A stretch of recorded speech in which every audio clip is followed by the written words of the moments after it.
देखो ये सामने दिख रहा है सरोवर, इससे देवकुंड कहते हैं। पहले समय पे इससे पोखर कहते हैं। देवकुंड तो भगवान की एक लीला वही, उसके बाद देवकुंड नाम पड़ा, उसको भी बताएंगे। तो यहाँ पे भगवान अपनी गायों को पानी पिलाते। दोपहर में जब ग्वाल बाल छाक बोलते हैं, छाक लीला, यहाँ पे एक दिन की छाक लीला का वर्णन आता है। उसी दिन ललता सखी से भगवान का प्रथम परिचय मिलन हुआ था। तो देवकुंड है, ये ललता जी का निवास स्थान है। एक दिन का प्रसंग आता है कि भगवान यहाँ पे अपनी छाक लीला कर रहे, तो बलराम जी के मन में, दाऊ जी के मन में एक लीला करने की योजना सूझी। उन्होंने कई ग्वाल वालों से गैया दूर निकल गई हैं, कोई लेके आओ। जब फिर दूसरे तुरंत बोले कि अब की तो कन्हैया की बारी है, कन्हैया गैयाओं को लौटा के लाएगा। जब तक कन्हैया गैया लौटाए हुए गए तब तक दाऊ जी महाराज के इशारे पर सब ग्वाल वालों ने जितनी भी छाक थी सबको खा गए, भगवान को लिए कुछ नहीं छोड़ा। जब भगवान लौट के आए कृष्ण, तो कृष्ण ने कही कि मेरी छाक कहाँ है, कि वो तो अब खबगी अब का धरी। तो उनमें आपस में एक झगड़ो जैसा होने लगा कि तुम मेरी सारे मेरी सब छाके खा गए, मैं ऊपर गैया ना चल रही, भूख लग रही है। ये प्रसंग उनकी छाक लीला के झगड़े को ललता जी की मैया शारदा कुंड पे आई जल भरने को, तो उसने सुनी कि बालक खाने पीने के ऊपर झगड़ रहे हैं। तो उन्होंने स्वयं में पूछ ली, लाला कौन की छाक कौन है खा ली, काय क्यों लड़ाई कर रहे हो।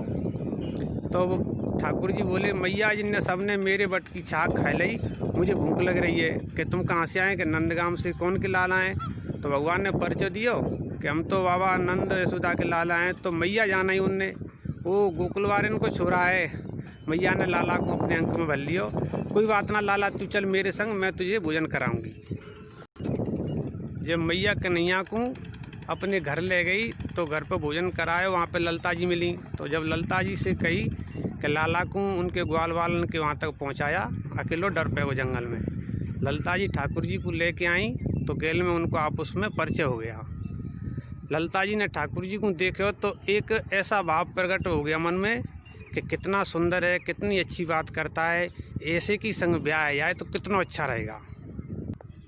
ललता जी ने जी बात राधा रानी अपनी अन्य सखियों से कही कि गोकुल वार इनको छोरा है कृष्ण, उसको देख के मेरे मन में तो ऐसे आवे कि जई ते ब्याह करूं। राधा रानी बोली, ललता इनके संग हमारो ब्याह कैसे हो सके, हम गुजर जाति से हैं, ये हीर जाति से हैं, बाबा इनके संग ब्याह कैसे करे वो। तो ललता जी ने कही कि लाडली मेरे इनके संग ब्याह नहीं भयो तो मेरे को चैन नहीं पड़ेगा। तो सहज में राधा रानी बोली, तो चैन नहीं पड़ेगा तो हम क्या करें भाई, ते पूछ नहीं तेरे संग ब्याह कर ले कि नहीं, पहले पूछ तो ले। किसी दिन फिर गैया लेके ठाकुर जी आए तो अवसर पा के ललता जी ने पूछी, कन्हैया तू मेरे से ब्याह कर लेगो। तो ठाकुर जी बोले, हाँ हम तो कर लेंगे। कब, कि तुम कहेंगी जाओ।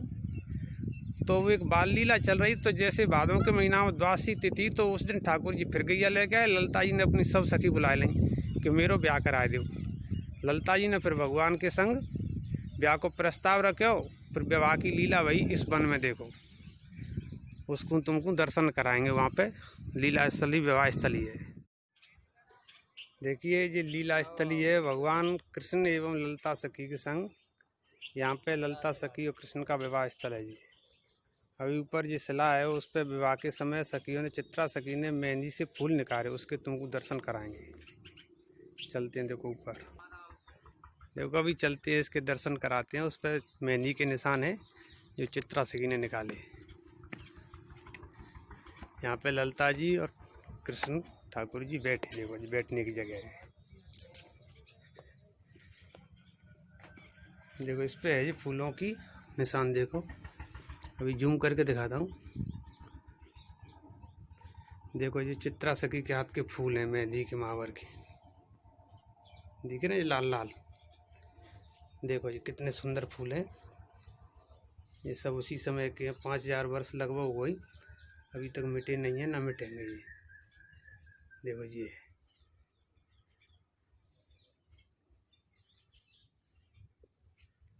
देखो,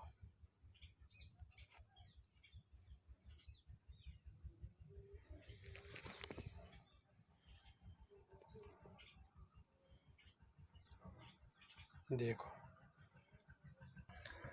देखो, इससे ललता कृष्ण का विवाह स्थल कहते हैं। अब तुमको चित्रशिला पे ले चलते हैं। देखो यहाँ चित्रशिला भी दिखाते हैं। देखो ये ललिता कृष्ण को ब्याह भयो, जो चित्रा सिद्धि ने चित्रकारी करी इस शिला पे, इससे इसको चित्रशिला कहते हैं। देखो कितनी बढ़िया चित्रकारी है। देखो